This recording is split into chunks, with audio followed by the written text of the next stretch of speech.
time there was truth in journalism, where brave men and women gave voice to the voiceless. But then the corporations bought the journalist, poisoning the news that we are fed. With those tainted sources, all we ever ate was a steady diet of status quo. This hijacked narrative hid the truth of mass suffering, injustice, and corruption throughout our land.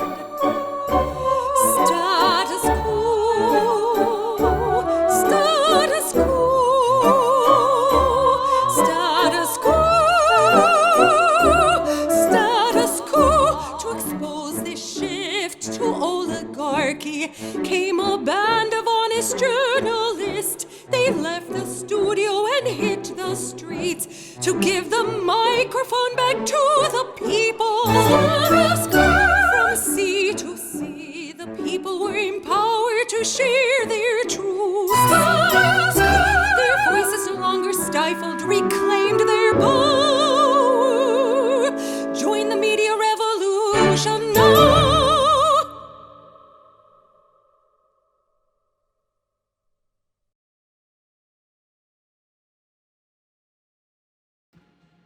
Hey there, Jordan Chariton live on what are we on? Tuesday, July the 2nd, 2019. Hope you're doing well. And boy, a busy news day. It's almost like the corporate media has officially began a jihad to strangle Bernie Sanders' campaign. If you thought it was bad, today they've stepped it up. They have stepped it on up. But I hope everyone's having a wonderful, wonderful day. I hope everybody enjoyed the opera before I came on. That is Status Quo's new anthem. My good friend Carmen Elisa Cancel sang that for us. What shade of red is that? I don't know, but I just got this shirt. Let me know if you like it. I don't really shop that much, but I have a new credit card and I'm trying to spend so I could get more bonus points. So yes, it is a new shirt. Let me know how you feel about this shirt. So, what a day. What a day. There's good news. There's bad news. The planet's on fire. I don't know if you saw that June was literally the hottest month ever recorded on planet Earth. Are you aware of that? CNN, I don't think got to that today in between its Bernie jihad. MSNBC, I don't think got to that June was the hottest month ever recorded on Earth. So to tell you the truth, this isn't good for me to say for business purposes, but this election really doesn't matter because we're all going to be dead in 10 to 15 years. I mean, that's the truth. That's the truth. We'll get to the weather and the climate a little bit later. Everybody, if you're new to Status Quo, because we have gotten a lot of members, a lot of new subscribers, I need you to smash that like button. More people that press that thumbs up button, the more people that will see this live stream. We got 150 of you watching right now, only 84 likes. So if you're watching on your phone, temporarily, real quick, get out of that live chat, X out of the live chat, smash that like button. Like, and then like again. Encourage others to like. You could also press that share button. Share it to your Twitter, your Facebook, your whatever. Sharing and liking is where it's at. So let's get that up. We got 160 watching, so we need about 70 of you now. About 70 of you. Press that like button. Become a Status Quo member. We are now at 565 paying members, which is amazing. We're up like over 80 paying members since we went down to the debate in Miami, which I'm still publishing videos from Miami. We did so much there. Membership is how we grow. I'm going to push you, and I'm going to push you some more to sign up. We have a new goal. It might be bold, but if you're not bold, why bother showing up? We want to hit 700 members by the end of July. So it's going to take a lot of work to get there, but I think we could do it. We are already booking our flight for the debate in Detroit, which is at the end of July, so Status Quo will be going there. Help us stay out in the field. We are also, Marcus, some of you might not like it, but our reporter Marcus is going right now to cover Elizabeth Warren in Reno, Nevada, and then he's going to be covering Elizabeth Warren in Las Vegas. And then this weekend, he's going to be covering Bernie Sanders in Las Vegas. So we're not taking our foot off the gas, no pun intended. We are continuing to cover the campaign as much as we can, but the more people who sign up as members, the more we could do it. That's statuscoup.com/join. You can become a member for as low as $5 to $10 a month. I know there's some of you watching. Right now that are not members. What is real independent journalism worth it to you? $5 to $10 a month or $179 annually? Let's do it. Follow us at Status Coup on the Twitter. I'm at Jordan Sheridan. Subscribe to our podcast. That's bit.ly/Status Coup podcast. And join our email list. You can go to statuscoup.com and enter your email where it says. I'm not going to do a long thing on this, but I just want to let you know, if you're not aware, breaking news just came in that the census question, the census will go along without the citizenship question. So that is a big, big victory for anyone really with a brain and a heart. The citizenship question should not be on the census. It's not even subtly racist. And breaking news that the citizenship question will not be on the census. So there were a lot of lawsuits filed on behalf of activist groups and, equal rights groups, including the ACLU, I think. Obviously, we know why Trump wanted that citizenship question on the census. It will not be on the census. That is the 2020 census. So that's a major victory.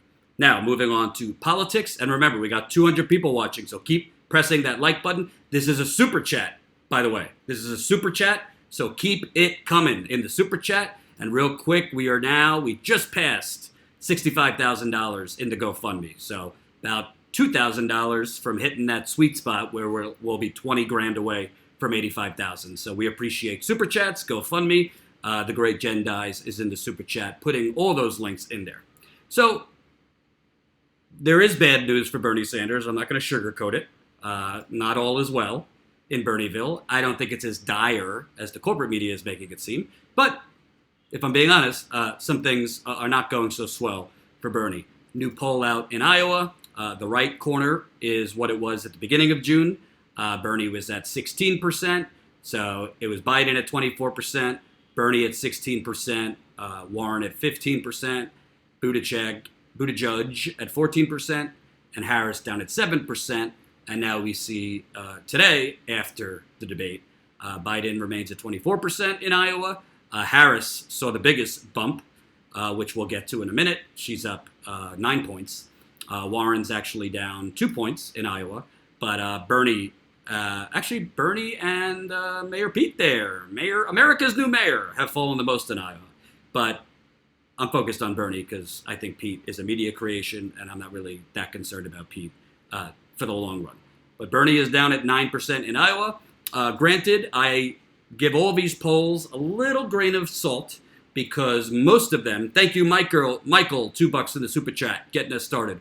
Most of these polls wildly undersample younger voters, which is Bernie Sanders' strength, and oversample older voters. However, with that said, there's been enough polls now showing Bernie Sanders falling, Elizabeth Warren going up, and now Kamala Harris going up. And this is why I said, if you've been watching my videos, some of you have said, Jordan, you're being too hard on Bernie. He did the right thing in the debate by not going after Biden, by not going after Harris. I just disagree. And I think the polls are showing you when you allow candidates like Kamala Harris, who are corrupt. I mean, Kamala Harris is basically Hillary Clinton. Her entire campaign is being run by Hillary Clinton people. Hillary Clinton's 2016 campaign runs Kamala Harris's campaign. Her donor base is pretty much Hillary Clinton's old donors, which I'm about to show you. Thank you, Susie Potatoes, $4.99. You Jordan, heart you Jordan. We met in Philly in 2016 and been following you ever since. Keep fighting. Well, thank you, Susie Potatoes. I appreciate the contribution, and very nice meeting in Philadelphia. Hope to see you again soon. We might not be allowed into the DNC, by the way things are looking, but we'll be there. We'll be there regardless. So, Bernie, I'm a fan. I don't hide that. But when he needs to be criticized, I will criticize him. So when it takes you an hour and 45 minutes to say anything about Joe Biden, it took him an hour and 45 minutes to mention that Joe Biden voted for the Iraq War. But when NBC News asked Joe Biden, what did you mean when you told Wall Street basically, like, I'll bend over for you and do whatever you want. Just give me the money.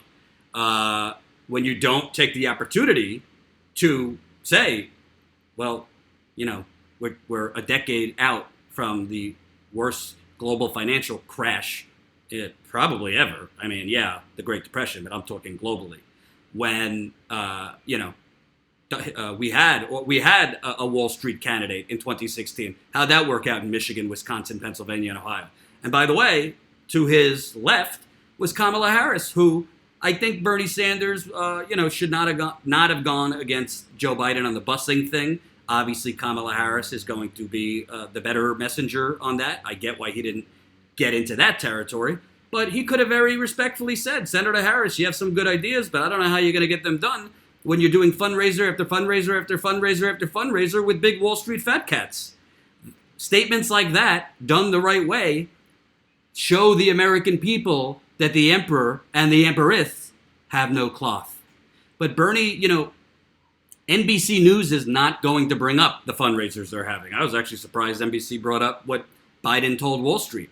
I mean, Bernie could have brought up Kamala Harris was having a fundraiser a few days after the debate with a former executive from Wells Fargo. Wells Fargo, which has another scam every other Tuesday. A former executive from Wells Fargo who defended the bank during its fake account scandal. So when you don't take the gloves off, and when you basically just, I understand 60 seconds, a lot of candidates, but you have to have one or two moments where you take the gloves off. If you don't, you're basically allowing Kamala Harris to pretend to be a populist progressive, which she's not. You allow her to have that zinger moment against Biden, which they did on a loop and a loop. It's called manufacturing consent, Bernie. You know this. This is what the media does. They've been looking for anyone but you. First, they started with Kamala. Then she couldn't get out of single digits, so they moved to Beto stand on a bar. Then he couldn't get out of low single digits, so they moved to Joe Biden. Now Joe Biden has fallen, so they're moving to Kamala again. And they're sprinkling in a little Elizabeth Warren. But nobody can speak for you. Nobody could take off the gloves for you. You got to do it yourself. I thought he missed an opportunity to go after Biden on Wall Street, to go after Harris on Wall Street. I also think his final answer to me was the best, his concluding statement. But not everybody watches a full 2-hour debate. Most Americans check in, maybe for the first half hour, and check out. So it's not a surprise to me that Kamala Harris is surging in this Iowa poll. I don't think it's permanent. I don't think Bernie Sanders' campaign is on its last legs. I think the corporate media is wildly giving Kamala Harris, Pete Buttigieg, as much free airtime as possible. I think Joe Biden remaining at 24% in Iowa is, to me, that's disheartening. But to me, the real threat to Bernie Sanders is not Kamala Harris. I don't see Kamala Harris winning the nomination. I think the corporate media is going to push her and push her and push her, pretty much like they did Obama. But I think Kamala Harris's record is terrible. I think, Mom Flower, do you have any legal representation? We need to find permanent legal representation to answer your question. So if you're a lawyer, you want to work for us for free or very little money, get at us. info@statusquo.com. info@statusquo.com if you're a lawyer who wants to work for us for very little money. As a, what do they call that, Jen? Pro bono? Pro bono for the cause? Do it. So Bernie's not doing so hot in Iowa. I mean, that's just the objective facts. We can't say it. This CNN poll, which I looked at, I think CNN has a problem with oversampling and undersampling. In this particular poll I looked at, it looks like they had a larger amount of younger people polled. Senator Kamala Harris and Elizabeth Warren have made steep gains after the first Democratic debate. You have, after the debate, Biden at 22%, Harris at 17%, Warren at 15%, and Bernie at 14%. So this is national. And there you have Bernie losing 4 points since May, Warren up 8, Kamala up 9, Biden down 10. So what I think, and it's very easy when it comes to politics to have your hair go on fire and be like, oh my God, what are we going to do? What are we going to do? It's early. I mean, I think Kirsten Gillibrand, Cory Booker, Beto O'Rourke, and these people, and Julian Castro, good night. Good night and good luck. I don't think there's a resuscitation coming for those folks, if I'm being honest. Frankly, I think it's time Beto O'Rourke drops out, go stand on a bar somewhere, and leave us all alone. Same thing with John Hickenlooper, the former Colorado governor, who it just came out that last month his campaign was telling him to drop out and run for Senate because you have no chance. But anyway, I don't think it's time to freak out, as my friend Jimmy Dore says. But I do think, listen, I mean, this is an entirely different race than 2016. He's running against a gazillion candidates. Frankly, I don't love Elizabeth Warren. I don't love Elizabeth Warren as much as I like Bernie Sanders, but Elizabeth Warren is doing more to damage Bernie Sanders than Kamala Harris is. I think Joe Biden's going to keep sliding because he's basically a human wrecking ball as a candidate. He's been a terrible presidential candidate. This is his third presidential campaign, and that's why his campaign doesn't want him to campaign.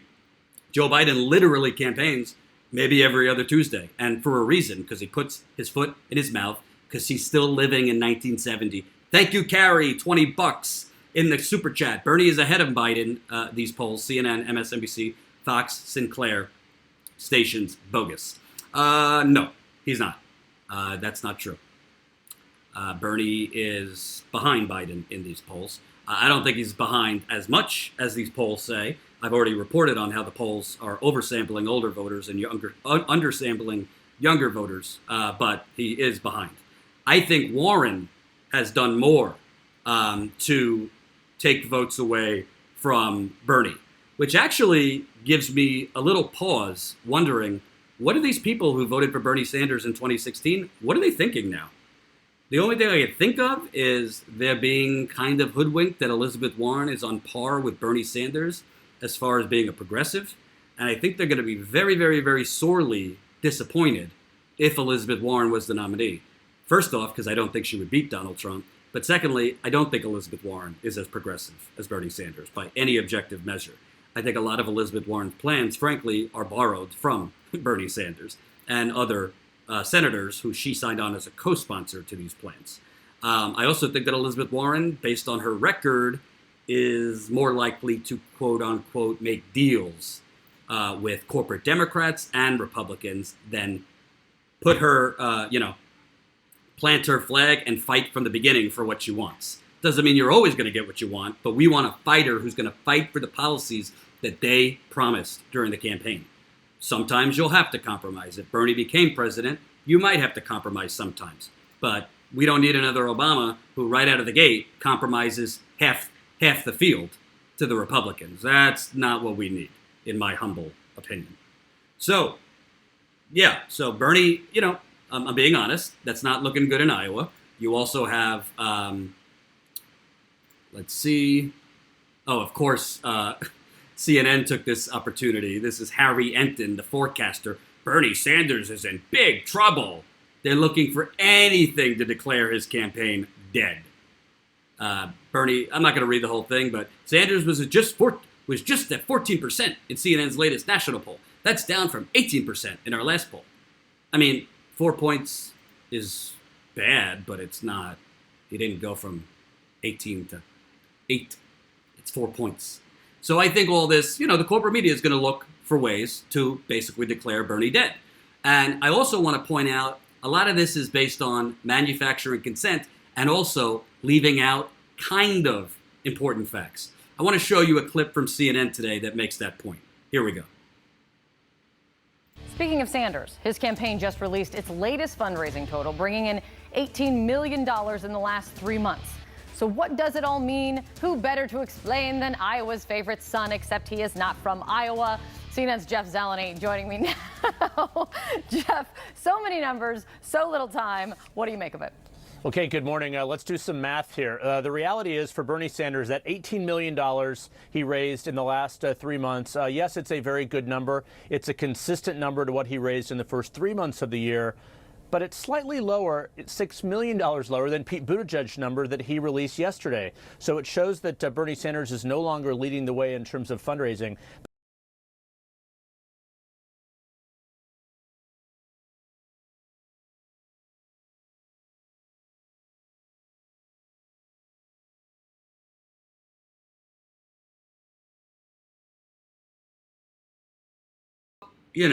Jeff Zeleny. Ugh.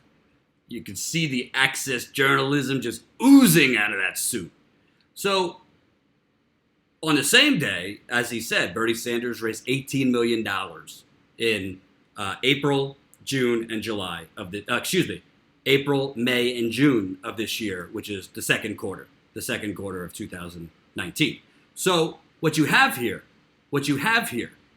is basically they're comparing Bernie raising $18 million based on small dollar donations, which, by the way, we have to continue to say it is absolutely historic and unprecedented for a candidate, I don't care if you're progressive, conservative, neoliberal, or an alien, to be raising tens of millions of dollars.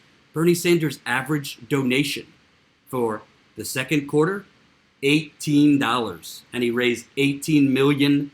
That is unprecedented. Compared to Pete Buttigieg raised $24 million from 294,000 donors. His average donation was $47. $18, $47. So there's zero context provided. They just make it seem like, oh, Pete's more popular because he raised $24 million and Bernie raised $18 million. Not so much, though. Because when you look into it, Mayor Pete's getting a lot of that money. Get it, guy. He's getting a lot of that money from the usual corporate oligarchy. And Jen helped me out with some great research on this. So, here we go. Mr. Buttigieg's fundraising haul indicates he has moved beyond the circle of LGBT donors who early in the race powered his bid as the first gay major presidential candidate. He has put together a wide-ranging donor base that looks more like the one Barack Obama used, Mr. I won't jail any bankers because Wall Street paid me off, when he stunned observers by keeping pace with and then eclipsing Hillary Clinton's fundraising at the outset of the '08 campaign.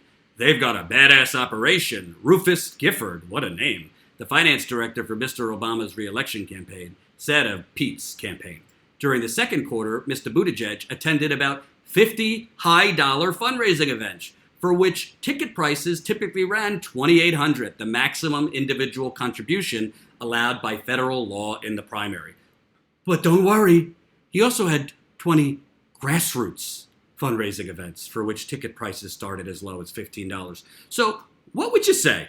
What would you say got Pete Buttigieg to, I'm not good at math, by the way. I failed 11th grade, calculus? Yes, I failed 11th grade calculus. And by the way, we have 400 people watching right now. Keep it coming, baby. And if you have not pressed that like button, we've got 400 people watching, but only 180 of you have pressed the like button. So what I need 220 of you to do right now, if you haven't pressed that thumbs up button, press the thumbs up button. I don't even care if you don't like me, just fake it. The more people that press the like button, the more people that will see this live stream. So if you're watching on your phone, just temporarily X out of the live chat, just press the X button, smash that thumbs up button, and then go back in it. More liking is important because it gets this live stream to more people. Thank you, thank you, thank you. Keep the likes coming. So, what gets you to $24 million more so? 50 fundraisers at an entrance fee of the max donation of $2,800, or 20 grassroots fundraisers with the donation amount being, what was it, $15. Jen, you're a lot smarter than me. Can you tell me in the super chat, this is a super chat, what gets you to 24 million quicker? Is it the 50? Is it the 50 high dollar donors for $2,800 a pop? Or is it those small little grassroots? Because what's so amazing to me, it's deliberate. Jeff Zeleny is intentionally, lying is also intentionally leaving out facts. That's also considered lying. Morning Saint, I think your viewership doubled in the last 5 minutes. Morning Saint, you are a saint. Thank you for that. Also, we are now up over 2,000 YouTube subscribers since going down to Miami for that debate. So thank the Lord we did. And we got to keep growing. We want to hit 50,000 on YouTube, Whisper of a Dream, by the end of July. I don't know if we can do it, but we're at 46,200 something. So what I need you to do Spread the word. Spread the word to your friends, your family, online. Tell people, subscribe to Status Coup. We are the independent media revolution. No one else is going to cover the campaign in the field. Like I said, if you're coming to this late, we're covering Warren in Nevada today and tomorrow. We're covering Bernie in Nevada this weekend. Ty is also going to be covering a child detention center event tomorrow. I am going to be covering Julian Assange candlelight vigil tomorrow. It's his birthday tomorrow. There'll be a candlelight vigil here in New York. So we're not telling you what we're going to do. We're showing you what we're going to do. So one more time, we're at 565 paying members. Please, if you got $5 to $10 a month, spend it on independent, progressive, in-the-field journalism. Statuscoup.com/join. Our goal for the end of July is 700, so we got to do a lot of work. And I know of the 415 of you watching, there's a lot of you who aren't members. Please, please consider becoming a member so we can get out into the field, cover the campaign. That's Bernie. That's Tulsi. Yes, we're going to cover a little bit of Warren. I think it's fair to cover her. And we need to challenge Joe Biden, Kamala Harris, Mayor Pete, and all those people. So not only is Mayor Pete, not only is this CNN guy basically lying, he's just basically making it like apples to apples. Pete got 24 million and Bernie only got 18 million, so Bernie's falling. No. Bernie had average of $18 per donor. He also had 1 million total contributions in the second quarter. That's 1 million contributions in 3 months at an average of $18, meaning that's kind of a big deal. And as Bernie Sanders senior advisor, Michael, when is the next monthly membership call? I know you're busy. Next week. We tried to get it done this week, but we couldn't. It's going to be next week. We'll tell you. Betavirus, $2. Great job in Florida. Thanks, Jordan. Don't say great job to me. Ty was there with me, and Jen was giving us support from Maryland. But thank you for the compliment. So, don't you think it's kind of an important detail to mention of that 24 million? Like he did 50 fundraisers at the max donation level of $2,800. And this, San, I joined Status Coup last week, and I like to invite others to do the same. Thank you, San, for doing our marketing for us. We really appreciate that. Don't you think it's kind of an important detail to maybe mention that, okay, yeah, technically he raised more money, but it's because there was a lot of max donations? By the way, why this is important for the long run, and Status Coup is about the long run, not freaking out about the short term. Why it's important, and Bernie Sanders' campaign senior advisor, Jeff Weaver, brought it up today on the press call that I was on this morning. Biden, Mayor Pete, Kamala, a lot of their money. I don't have the exact amount yet because the Federal Election Commission deadline is July 15th. So they have till July 15th to submit their donor information. Then we'll start understanding what's the percentage they got of max donations for smaller dollar donations. However, Senator Harris, Joe Biden, Mayor Pete, a lot of their donations come from max donations, meaning $2,800, which is good for them now, not good for them down the road, because those people can't donate again. If they could, if Kamala and Mayor Pete had a super PAC, Jen will have to correct me. I don't know if I'm, give me a second. I had to put on the AC. I'm schwitzing. It's so hot. Yeah, they're basically, there's only so many max donors to go around. And by the way, Mr. Buttigieg, who CNN might as well be, how do I say this nicely, blowing kisses to. Mr. Buttigieg, who that CNN anchor kind of left out that, he's raising all this money because he's taking gobbles and gobbles of max donations from the usual suspects. Apparently, Wall Street's freaking out about middle-class Joe. Wall Street's freaking out about my time is up Joe, which I still can't get over that he actually said that. The campaign ads hit jobs write themselves. Can't wait for those campaign ads. My time is up, Joe Biden. Investors are pondering where to put their money this week after the sudden decline in the assessed value of presidential candidate Joe Biden. I love how this is written like presidential candidates are a commodity. You want to know why? Because they are. Because Wall Street, the hedge funders, the financiers, the traders, they all buy off the politicians, and the politicians are their commodity. This is facts. On Wall Street and in other corporate quarters where financiers were heavily interested in Biden, heavily invested in Biden, hopes have eroded in recent days amid reduced investor confidence. Some prominent donors began to openly question the wisdom of devoting more capital to the national marketing campaign for the former vice president. After the leading blue chip closed, they're literally writing this like a stock report because the candidates work for Wall Street. Mayor Pete is not, he's more of a media manufacturing, a media creation than an actual candidate with any substance. He doesn't even have any policies. This man literally said, I think my values are more important than policy. We'll get to the policy later. Kamala Harris is for the people, which basically is about as substantive as Hillary Clinton's Stronger Together. Yeah, this is what's going to beat Donald Trump. And I'm attacked because Jordan, he's the first gay candidate. That's great. I don't care if he's gay. I care if he's for Medicare for all. I care if he's for free public college.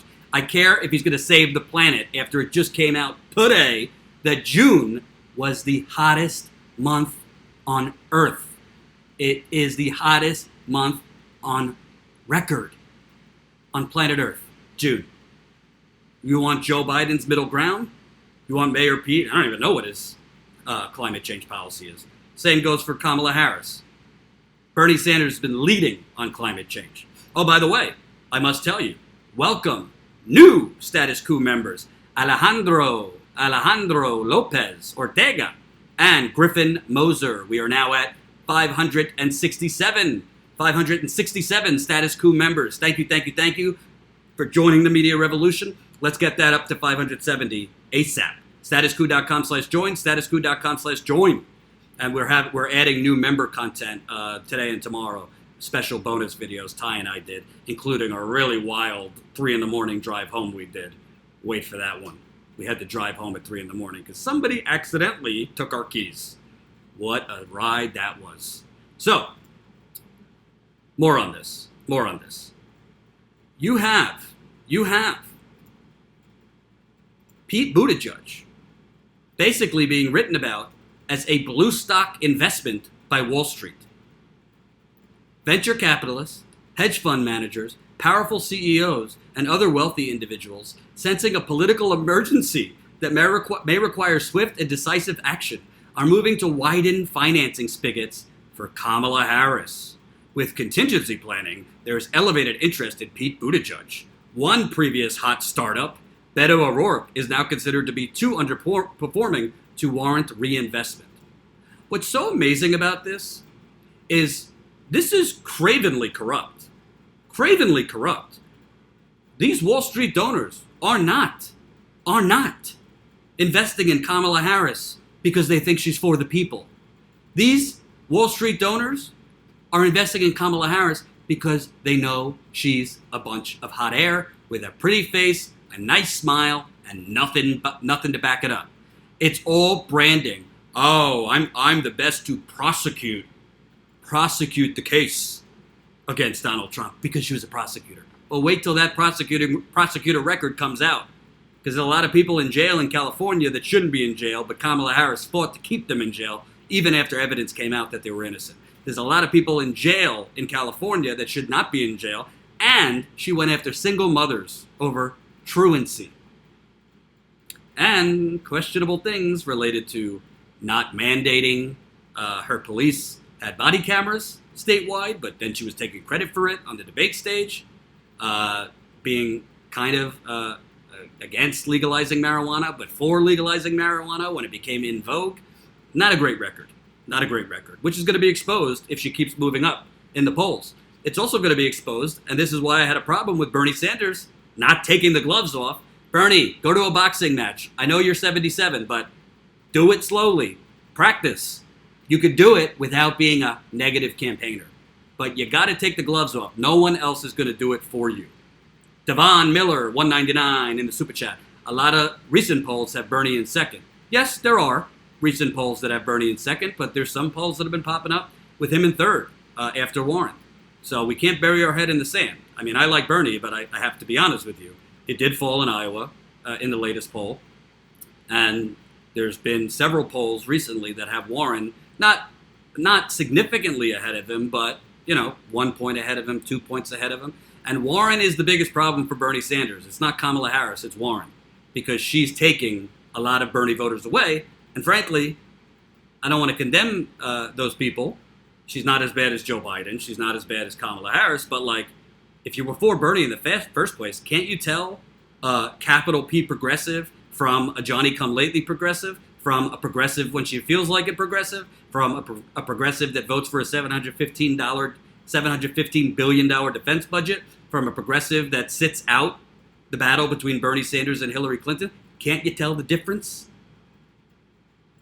Also, she says, I won't take corporate or Wall Street money during the primary, but general election, not making any promises. Not making any promises, Elizabeth Warren says. Oh, we have another new status quo member. Keep it coming, baby. Welcome to the media revolution, new status quo member. What's your name? What's your name? Loading. I'll get to it when it loads. So this is the problem. And if Bernie Sanders doesn't start being very specific, new status quo member Justin Michael. We are now at 568 status quo members. Let's keep going, baby. Let's get to 570 in a few minutes. So I know there's more of you. Keep it coming. And by the way, Colin is putting together a little mashup of our reporting down at the debate. So you're going to be able to see all the stuff we did.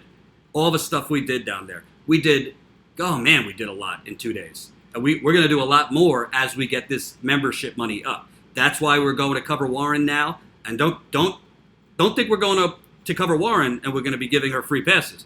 Oh no, Marcus has some specific questions for Elizabeth Warren and her voters that he will be asking over the next few days. He's going to Reno today and Vegas tomorrow to cover Warren, and then he's covering Bernie on Saturday, I believe. And again, Ty is going to be covering a child detention protest tomorrow, and I'm going to be covering a candlelight vigil. Tomorrow is Julian Assange's birthday. We cannot forget about the unprecedented attack on journalism, whistleblowers, and freedom of the press and freedom of speech that the Trump administration is doing. So, Mayor Pete is also, besides the 50 high-dollar fundraising events that CNN left out, he's getting a lot of that Hollywood money, which Hillary Clinton got, which Obama got, which Joe Biden was getting. Suddenly, Pete Buttigieg is the hottest ticket for Democratic donors in the 2020 contest. Entertainment moguls are fighting over who will host Hollywood fundraisers for the 37-year-old mayor of South Bend, Indiana. Democratic donors are showering him with praise, and he has been repeatedly selling out fundraisers across the U.S. Sounds like a teenage heartthrob music star rather than a progressive politician. Whether the gay former military officer and Rhodes Scholar will be able to capitalize on his improbable star turn and build out a campaign with staying power remains to be seen. What is indisputable, however, is donors are clamoring for more. Oh my God! Seriously, is this an entertainment star, or are we covering a presidential campaign? The guy has no policies. Quote, he absolutely must be part of the conversation. I want to see him in the top tier, said Susie Tompkins Well, a top Hillary Clinton donor who recently held an event for Buttigieg at a San Francisco yacht club, despite previously announcing her support for Kamala Harris. I'm very much supporting Kamala. I also extremely impressed with Mayor Pete. I mean, we've done this before, ladies and gentlemen. We have done this before. Do you think we're going to defeat Donald Trump, who, by the way, the Republicans just released in the second quarter of 2019, the Republican Party raised over $100 billion towards Trump's reelection? Trump's raising serious cash. So is the Republican Party. Do you really think we're going to defeat Donald Trump by running people having Wall Street fundraisers on yachts after what he did to Hillary Clinton in 2016? The definition of insanity is repeating the same thing over and over and over and over again and expecting a different result. Mayor Pete raised $24 million because he had 50 fundraisers where the entrance fee was $2,800. Kamala Harris is raising money hand over fist because she is bending over for Wall Street. I don't mean that in a crude way. I mean that in the way it is. She's bending over for Wall Street, as is Joe Biden. I mean, there's no other way to say it. So the fact that Bernie Sanders is raising $18 million in 3 months at an average donation of $18, to me, is far more impressive than Mayor Pete and, middle class Joe and all these establishment candidates raising more than that by basically going on yachts, or Kamala Harris is having fundraisers at the top of the managing director of Citigroup's penthouse on Fifth Avenue, or Mayor Pete is swapping sandwiches with hedge funders from Wall Street. This is all out there. You could find it. Jordan missed a number of super chats. Did I? Sorry, I'm getting worked up. Rob, Illinois is $1.99. You think Bernie realizes he's got to punch back now? I don't know what Bernie realizes. I'm supposed to be talking to someone from his campaign later, so we'll see. I don't know what Bernie's thinking. His campaign has told him over and over, you got to be more aggressive. He chooses not to. So I don't know what he's thinking. I wish I could answer that.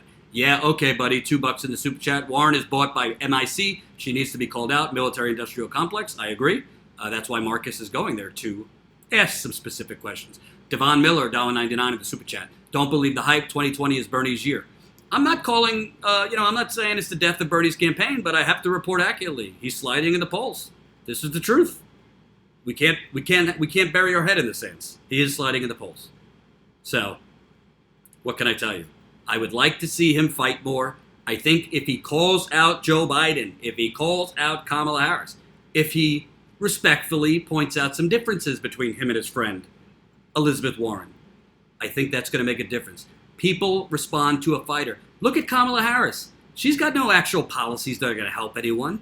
Her slogan is meaningless. For the people is basically stronger together. It doesn't mean anything. She's standing there for the people while she's doing Wall Street fundraisers at night. But people saw her take a fucking fist to Joe Biden's face. That wasn't subtle. She went in with a bazooka tank against Joe Biden, and she's up in some polls double digits.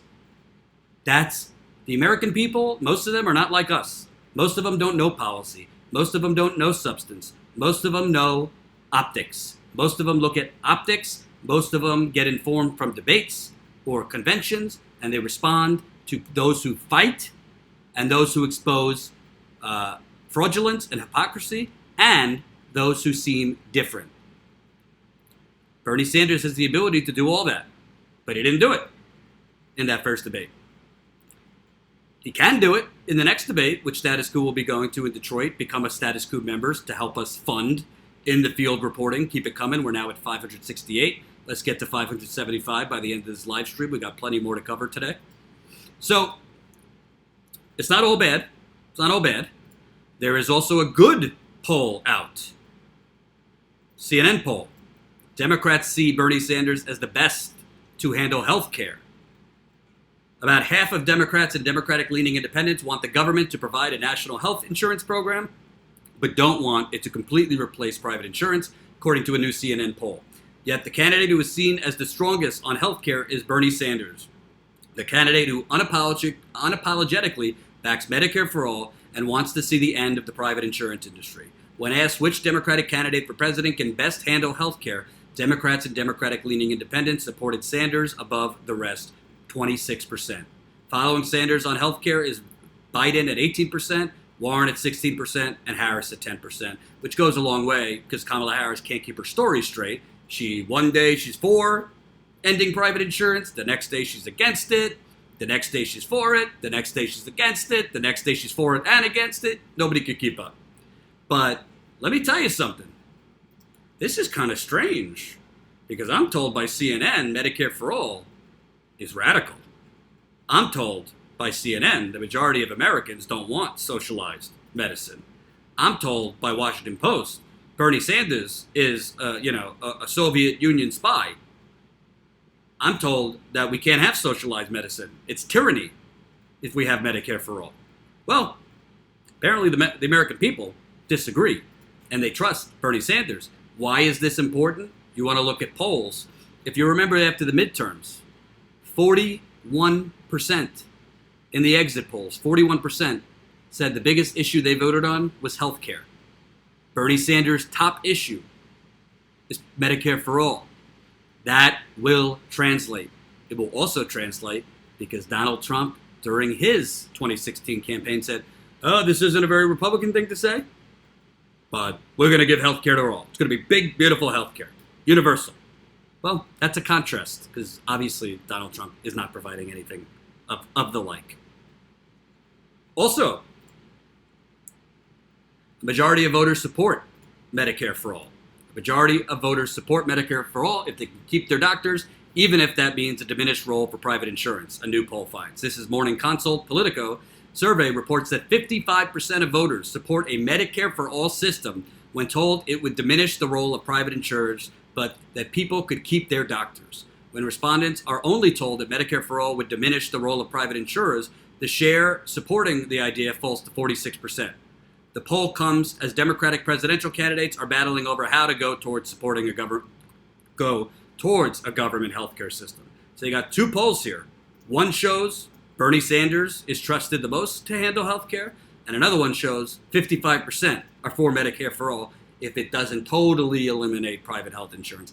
I'm not really particularly worried about that detail. The bottom line is 55% are for a government-run healthcare system. Let's not underscore it, folks.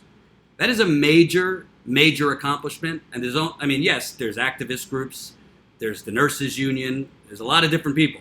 But Bernie Sanders is why Medicare for all is polling at that level. You have nobody to thank. Well, you have other people to thank. Roseanne DeMauro with National Nurses United, the Nurses of America, a lot of progressive groups. Bernie Sanders has moved public opinion to a government-run healthcare system. That's why he goes on Fox News of all places. And when the anchor asks the audience, not exactly a progressive audience, would you be open to getting rid of your employer-run health insurance for a government system? He can't even get the question out. Everybody raises their hand because it's not as radical as the corporate media wants us to think. Vic S., thanks for the $5 in the super chat. Did you see Warren just plagiarize Tulsi's anti-war debate speech on Twitter? I did not see that. Please send us the information. info@statuscoup.com. That's info@statuscoup.com. And for the 460 of you watching, do not go anywhere, because coming up next, me versus the Washington Post, coming up very shortly. Also want to make some announcement. We just got 2 new Status Coup members. Welcome to the media revolution. Mike Harrison, Ed Dezirwa. Sorry if I mispronounced that. We are now at 570 Status Coup members. Can we get to 575 by the end of this live stream? Statuscoup.com/join. The more members we get, the more Status Coup is able to go out in the field and cover the stories that corporate outlets cover up. It is only $5 to $10 a month. What is real journalism worth to you? Is real journalism in the field on the campaign trail worth $5 a month to you? Maybe $10 a month? If you like annual instead of monthly, $179. It's not complicated, folks. We can grow a real independent in the field network. We just were down, me and Ty and I, for 2 days in Miami. We did more actual reporting than all of the journalists combined. It was because the members, we had enough funding from the members to go down there. But covering a whole campaign, it's expensive. Jen could tell you. We have conversations about it every day. It's expensive. So keep it coming. We're showing you what we're going to do, not telling you what we're going to do. And to repeat, Marcus is going to be covering Warren in Nevada today and tomorrow. He's going to be covering Bernie in Nevada on Saturday. Ty is going to be covering in Los Angeles tomorrow a child detention center protest. I am going to be covering tomorrow in New York a candlelight vigil for Julian Assange on his birthday. So we got a lot of other great stories coming up that no one else is covering. So, there is some bad news, but there's also some good news for Bernie. Before I move on to the next topic, my wonderful brawl today with a Washington Post reporter, for those of you who haven't seen it yet, this is why you should become a Status Coup member. Keep it coming.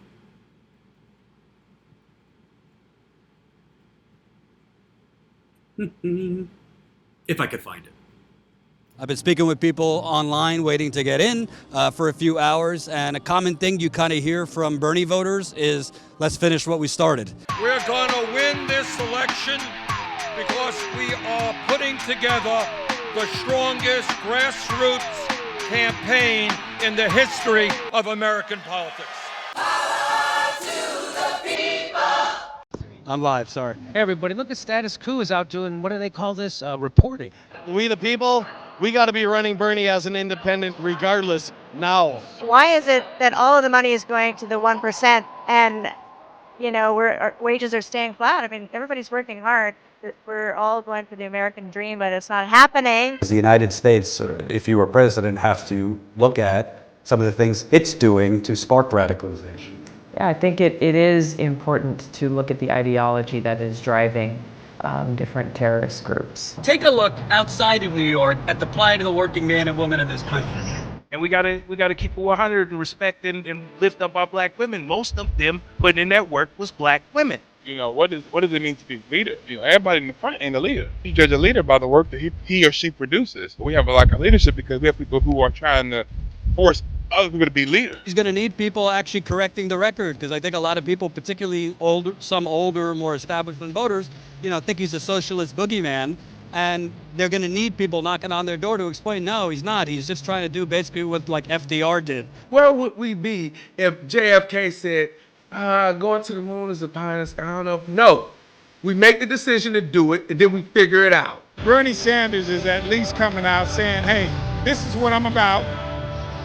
I've been saying the same thing throughout my entire 40 years of politics, and I have not detracted from that stand. Kimberly Ellis, who's an African-American woman running for chair, and she almost beat Eric Bauman 2 years ago. And a lot of people think she did beat Eric Bauman, that he cheated to win. Anyway, Eric Bauman was forced to resign in November because of sexual harassment. The Democratic Party likes to talk a lot of nonsense all the time about we support women of color, we're here from women of color, but when it comes time to create space for them to talk about the issues that are bothering them, they're never there to show up.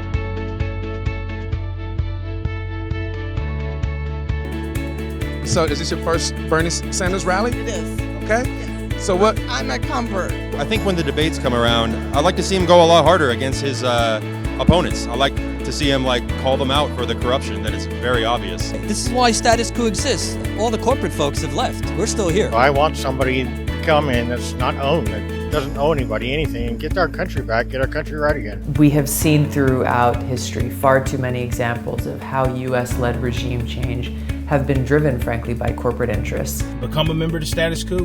We appreciate y'all. I appreciate y'all. I thank y'all so much. I'm literally doing my dream job because of y'all. Now seeing Mexican kids getting deported without their parents, and it's just not okay. I'm just really disrespected. So I hope the next president does something good about this. Well, your personal opinion is based on working in finance, not actually going out into the country and seeing what's actually happening.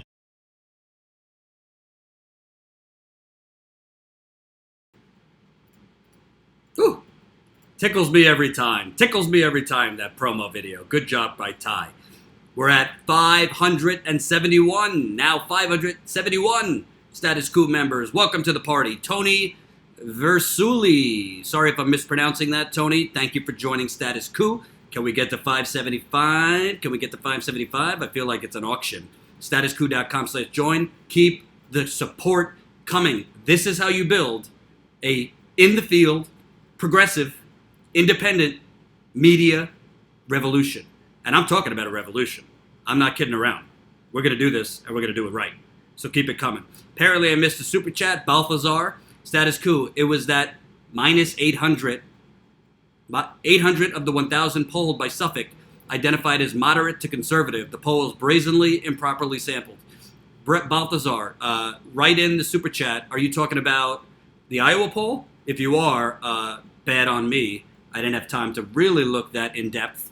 I will look closer at it, because if it's 800 of the 1,000 polled are moderate to conservative, duh, if Bernie is falling, if that's the Iowa poll. I'm not sure. Was that the Iowa poll? We'll have to check that. So thank you for bringing that up to me. maybe I missed that. Honestly, it's kind of hard sometimes, a little secret, to go through every single poll before you go live because I'm also doing 25 other things. So I quickly went through the polls, but if I missed that, bad on me, and I'll correct it tomorrow. So, moving on. You know, I am open that I'm a Bernie Sanders supporter, personally. But I've always said, and I really mean this, like, it doesn't affect the facts that I report. It doesn't affect, being a progressive affects the stories I choose to cover, but it doesn't, like, I don't fudge facts to prop up Bernie Sanders or to prop down, Biden or Kamala. I think the facts prop down Biden, Kamala, Pete, all on their own. So I saw a Washington Post reporter, Dave Weigel, who, of all the corporate hacks, is not the worst corporate hack, but he's still a corporate hack, I would say it to his face. He writes, it was true from January through June that Democratic voters were panicky and worried that it would take an old white guy to beat Trump. Last week was that Harris, Warren, and Castro seem more dynamic than the old white guys. Easier to imagine versus Trump. So, of course, he says this really based on nothing. No data. Basically based on, Justin, just don't change status quo. We are here for facts and journalism. Oh, let me tell you something. Save this. You want to see the bags under my eyes? Those bags under my eyes show you we're not selling out. We're not changing. I don't want big money. I want a grassroots media revolution starting from the ground up to the top, from you, the viewer. That's why we're pushing membership so hard. That's why we're pushing GoFundMe. We have turned down opportunities for larger funding from some not so wonderful sources. It would have been easier for us to take that funding, but we chose not to. So we're not changing. Sorry you had to look up my notes for a few minutes. So,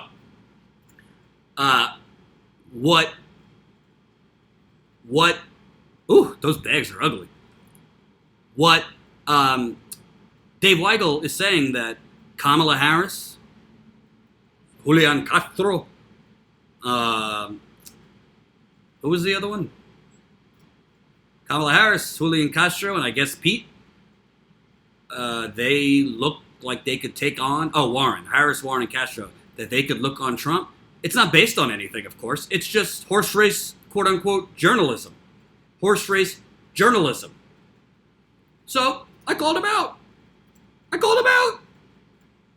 We don't need no more horse race. Welcome, new status quo member, Ed. We are now at 572. Keep it coming. 572. Can we get to 575 by the end of this live stream? I think we can. Keep it coming. statusquo.com/join. So I said, so DC bubble to imagine Harris, Warren, Castro better to take on Trump based on debate one-liners. I also added, let's not worry ourselves with the fact that Nate Silver's 538 data showed Bernie Sanders had the highest favorability rating right after the debate, or that he's up against Trump by 10 to 12 points head-to-head.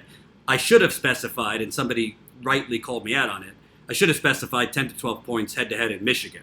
But Michigan is important. We got to, the Democrats have to win Michigan, Wisconsin, Pennsylvania, and Ohio. And Bernie is beating Trump, I believe, in most of those states by 8 to 12 points. I'll check that, but I believe Bernie is beating Trump by 8 to 12 points in all those states. Kind of a big deal. Considering Hillary Clinton lost to a reality TV star in Michigan, Ohio, Wisconsin, and Pennsylvania. So, yeah, it is a big deal that Bernie's beating him 10 to 12 points. So Dave Weigel responds, that's me, the DC bubble guy who never leaves DC, exclamation point. And by the way, I know what he's trying to do there. He's being sarcastic because, in fairness, this guy who works for the Amazon Washington Post, Ross Monroe, $5 on the super chat. Oh, is that €5 on the super chat? Jordan, do you still have Emma on Twitter? What do you make of her comments on Tulsi being in a cult and her fans being cultish? TYT have lost the plot. I think that TYT has had it in for Tulsi pretty much from the beginning, to keep it real. I think unfortunately, my old employer, there's unfortunately a bit of groupthink herd mentality. From what I've seen, they have not actually covered Tulsi's campaign at all, other than criticizing her. I've criticized Tulsi for some things. I challenged her during my interview with her, which she was nice enough to give me an interview, that she made really problematic statements about gay people, and she has, what I think, sincerely evolved on that. As far as her being in a cult growing up, I don't really know much about her childhood, to tell you the truth, but what does that have to do with the price of tea in China? What is she now? She fought for this country. I think the wars I don't think we should have the wars, but she did fight for this country. She's the only one, strongly, other than Bernie, talking about putting a dent in the military-industrial complex. I thought the Young Turks used to be for that. I don't know what changed. Well, maybe some things changed. Jen, hold me back. Jen, hold me back. Because if I start going on TYT, I'm not going to stop. I know the people want it, but I don't want to get in trouble here. Tell me no. Tell me no. Let's just say, I think sometimes TYT, not so strong on the research, not so strong on the facts. I saw Anna's video she did a couple weeks ago on Tulsi that had several facts were wrong. But that's what happens when it's not a journalistic outfit and it's just a bunch of commentators pretending to be journalists. So, I had my issues when I was there. So I'll leave it at that. I don't want to waste my breath.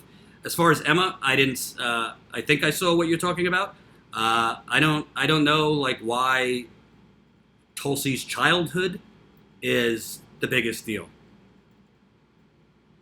We're going to blame Tulsi's childhood or her parents bringing her up through a specific religion or a cult. You're going to blame that on a child? She's 37 years old. Focus on now. If you want to take on her record in Congress, if you want to take on her previous comments on gay marriage, I think that's all fair game. If you want to take out, to me, she's had some problematic statements on drones and how we should pivot more to drones.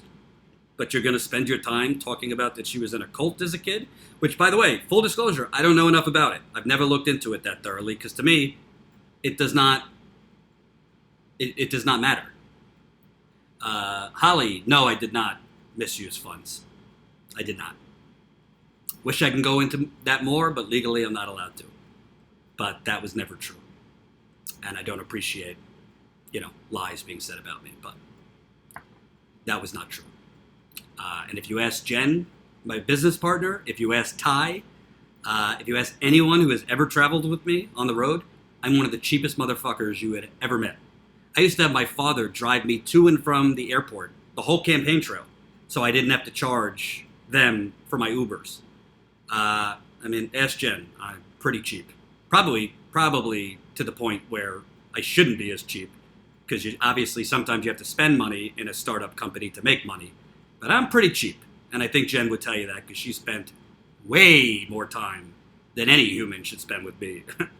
And I'm pretty frugal. So that was bothersome that, sometimes, you know what I tell you, Holly? When accusations are made towards individuals, you should always ask, do you have evidence of that? Whether it's them, whether it's me saying it, whether it's anybody. Always ask for evidence. It's always problematic when blanket statements are made with no evidence provided. But I'm not going to say anything else because I've moved forward in life. And all you have to ask, if you want to ask, how is your money being spent as a member, just look at the videos. We have been in 1 year to Flint many times, Detroit, Cleveland, Warren, Michigan, Virginia, Dallas, Seattle, Vancouver, Chicago, Miami, Nevada. This is all with basically scratching together quarters. We had a small investment in the beginning from a fan, a viewer, not a Wall Street fat cat. A viewer gave us a small investment that we spent on equipment, mostly because we needed to buy $20,000 worth of equipment. So yeah, this whole thing that no, I didn't misuse money. It's bullshit. Moving on. So, I totally Dave Weigel. So interestingly enough, when he said this, after this, he wrote a tweet that he then deleted. Saying, "You sound more like you're working for the Bernie Sanders campaign," which, is a cheap shot, but whatever. If you're going to say it, keep it up, Dave. Don't delete the tweet. If you're deleting the tweet, maybe you know it's not true. So I wrote, "Yes, stating facts and data make one a campaign operative. Coming from the paper that is literally doing fact checks on statements from Sanders the paper acknowledges are true." Did you see that yesterday? The Washington Post fact checker literally did a fact check on Bernie Sanders, where the first sentence of the fact check was, "Well, yeah, it's true that three men, our owner, Jeff Bezos, Warren Buffett, and Bill Gates, own more wealth than the bottom 50%. Bottom 50%. Chris Wynn, I think some of your doubters would shut up if you published your budget at some point. Honestly, dude, I would do that. I would. And Jen is right. We often talk about what trip costs. We have nothing to hide. I would publish the budget. But the truth is, that wouldn't shut up the haters. Because some people hate, not because they actually hate you, but for political and strategic reasons. So it's like, it's the kind of thing, if you publish a budget, then what else? Am I going to have to draw blood? But I have no problem if the viewers want us to publish a budget down the road. I got no problem doing that. No problem at all. And frankly, in that budget, which Jen would show you, is Jordan Sheridan taking the least out of anyone in 14 months. I have taken the least. There are many months I haven't taken a cent from the company because I'm the CEO. And when you have a startup, you have to sacrifice. So I have taken the least. But yeah, I don't have a problem publishing a budget or anything, really. So Dave Weigel deleted a tweet saying I work for Bernie's campaign. I politely said, yeah, this coming from the paper that's literally doing fact checks acknowledging Bernie is right, but somehow telling him he's wrong on the same token. Not to mention Jennifer Rubin doing 4 negative stories on Bernie Sanders a day. The Washington Post literally found the one person in America, conveniently somebody that writes for the Washington Post, to say, I want to pay my student debt. I don't want it canceled. You can't make this stuff up. They'll say anything. It's a propaganda arm for Jeff Bezos. And this guy wants to challenge me as working for Bernie Sanders' campaign? Well, if I'm working for Bernie Sanders' campaign, they should fire me, considering I've done like 3 videos in the span of a week criticizing Bernie Sanders for not taking the gloves off during the debate and, frankly, having a bad debate performance, in my view. I don't think it was a good performance. I think he should have taken the gloves off. It's the same mistake he made in 2016, duplicating it now. And if I'm working on the campaign, they should fire me. So, and by the way, if I'm working on the campaign, would the campaign want us to go cover Elizabeth Warren, which we're about to do today or tomorrow? We're doing it because we're journalists. And we think, even though I got problems with Warren, we should cover it. She's a candidate. She is polling well. I'm not here to elect Bernie Sanders. Neither is Jen. We both like Bernie Sanders. We both want him to win. But we're not going to be an unofficial organ of his campaign. And if some people don't like it, too bad. So I said your original comment, which to go back to it, was this, that Harris, Warren, and Castro seem more dynamic than the old white guys. Easier to imagine first Trump. Again, based on nothing. I said your comment isn't based on anything other than the current horse race narrative. Harris has the exact same liabilities Clinton had in the Midwest. She's raking in dollars from Wall Street. Just did a fundraiser with a former Wells Fargo exec who defended the bank during the fake account scandal. She also has an awful record as AG of California, which will be attacked. Warren would have a better shot, but won't get the turnout among young people Sanders would. Castro has 0 shot and was a puppet of Wall Street as HUD director, which, Dave Weigel and the Washington Post, of course, leave out all of these important facts. So David Weigel writes, the theory here seems to be that everyone could be attacked except Sanders. Doesn't track to me. This is rich coming from a reporter for the Washington Post who attacks attacks Bernie Sanders and doesn't attack anyone else. So he's telling me the theory is, being condescending and sarcastic, that anybody Fred, okay, that makes sense. Status quo. You could still use screenshots. I have mad image editing skills that could make memes of Creepy Joe. I'm getting lost in the super chat. Sorry. So you are saying to me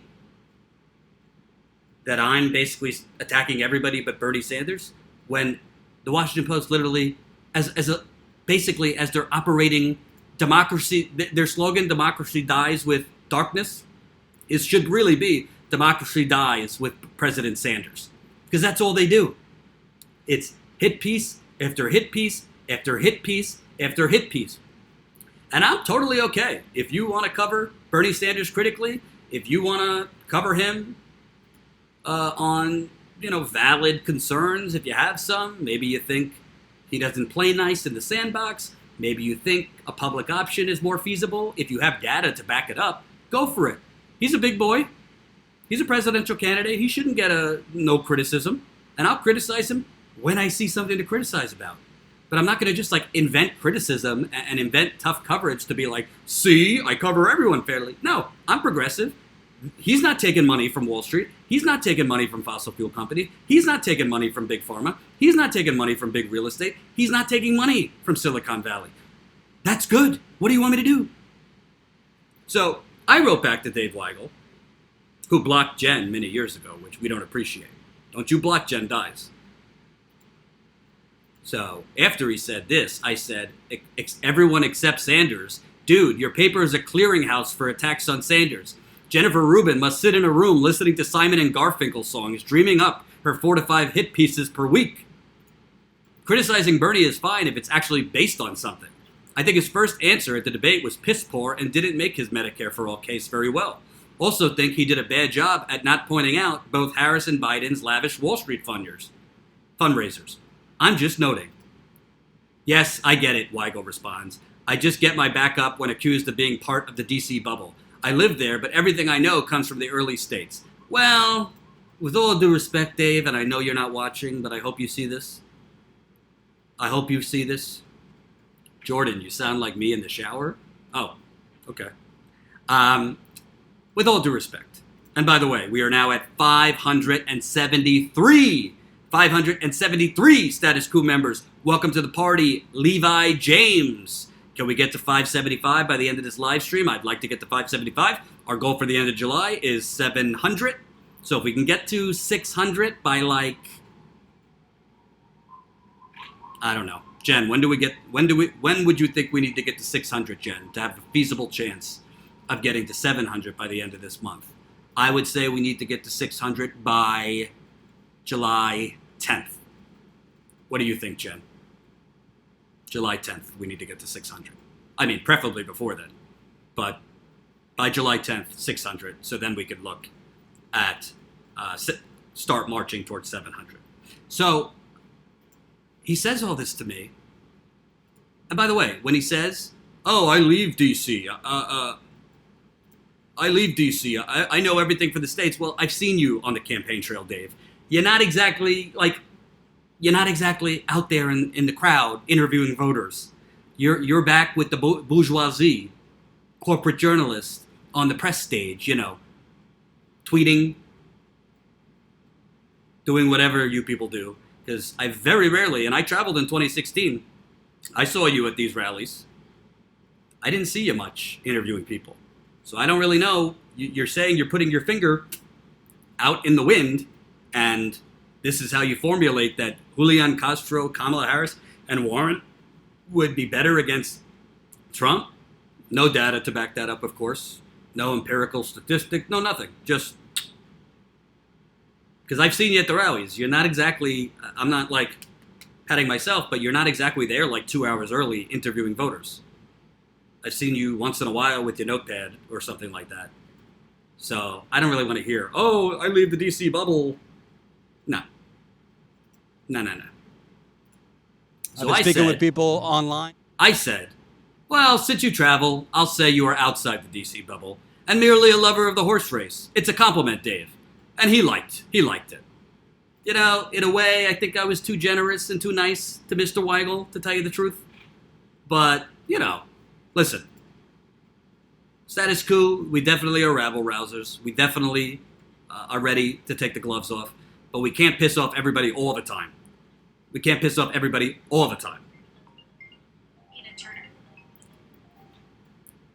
Just so you know, my phone is ringing right now. It's a very important call, but I'm not taking it yet. So it's from Bernie Sanders' campaign, but I'm not taking it. So, bottom line, the Washington Post, in addition to being a clearinghouse for anti-Bernie crap, the Washington Post is now pushing optics that Kamala Harris, Julian Castro, who's like polling in the low single digits, and Elizabeth Warren are the ones to take on Donald Trump. Well, let me tell you what's going to happen. I'm skipping Julian Castro because he has no chance. Kamala Harris runs against Donald Trump. He's going to do the same thing to her that he called Hillary Clinton. You're a puppet for Wall Street, because Kamala Harris is a puppet for Wall Street. How was those Wells Fargo's fundraisers? How were those Citigroup fundraisers? Kamala Harris literally did a paw print with the managing director of Citigroup's dog on the managing director of Citigroup's penthouse suite on Fifth Avenue. Okay? So Kamala Harris, she says she's for the people. I don't know which people are in the penthouse suite of the managing director of Citigroup. No, I did actually just not take a call from Nina Turner. Nina, if you're watching, I'm going to call you right after this. I was trying to get in touch with her earlier, so she's calling me back. So the Washington Post, the CNN, I showed you all of it. It's manufacturing consent on a level that I've never seen covering politics for 10 years. They are pretty much, CNN, MSNBC, Washington Post, New York Times, they're essentially Kamala Harris, Joe Biden, more and more Elizabeth Warren's full-time public relations staff. It's embarrassing. It is embarrassing. Kamala is for the people in suits and uniforms. Little truth on that, little truth. So, I will continue to have epic battles on Twitter. I take it as a badge of honor that Dave Weigel gave me a little shade. Hopefully I could rise up the ranks, get with Jennifer Rubin on Twitter, some others. I take it a badge of honor that the Democratic Party didn't let Ty or I and Status Quo into the debate. We had a much more fun time covering the people outside the debate, which we still have more videos that we haven't published from the debate. We're already going to be booking our flights to Detroit, because we're going to cover that debate, which is hosted by CNN. And I got news for you. There's a better chance of me curing the Flint water crisis by the end of July than CNN letting me into that debate hall. Cornel West is going to text you now saying, Brother Jordan, you better answer your phone. That's true. Love Cornel West. So, thank you for watching. A little update. We are now at 573. Count them. 573 Status Quo members. Our goal for the end of this live stream was 575. So if there are two brave Americans, or internationally, because we do have viewers internationally, join the media revolution, let me tell you something. Straight up. The reason we're pushing membership so hard is because most media outlets are based on an advertising model, which means they go for clicks. Because the more clicks they get, the more advertisers they get. We are the opposite. To us, a success is not a video getting 100 million views to get advertisers. A success is getting 100 new members. Because what membership does is membership liberates Status Quo. It liberates me, it liberates Jen, Ty, Colin, Marcus. Because if we have the money just there to do with what we want, meaning go cover the campaign, go cover water contamination, go covering environmental genocide, go cover economic violence against black people, brown people, and indigenous people, go cover police brutality, go cover the economic terrorism, which I'm renaming gentrification economic terrorism because that's what it is, go cover local candidates. There's a lot of local progressives that are not going to get any airtime on corporate media or, frankly, a lot of independent outlets. This is what we want to do, and this is what becoming a member will do for us. You also get great bonus content. We're going to be uploading new content from the debate that we made just for members. If Bernie calls you, answer it. Yes, I will answer for Bernie. Thank you for watching. Become a member, statusquo.com/join. And also, not just membership, Join us. Add in your email. So go to statusquo.com.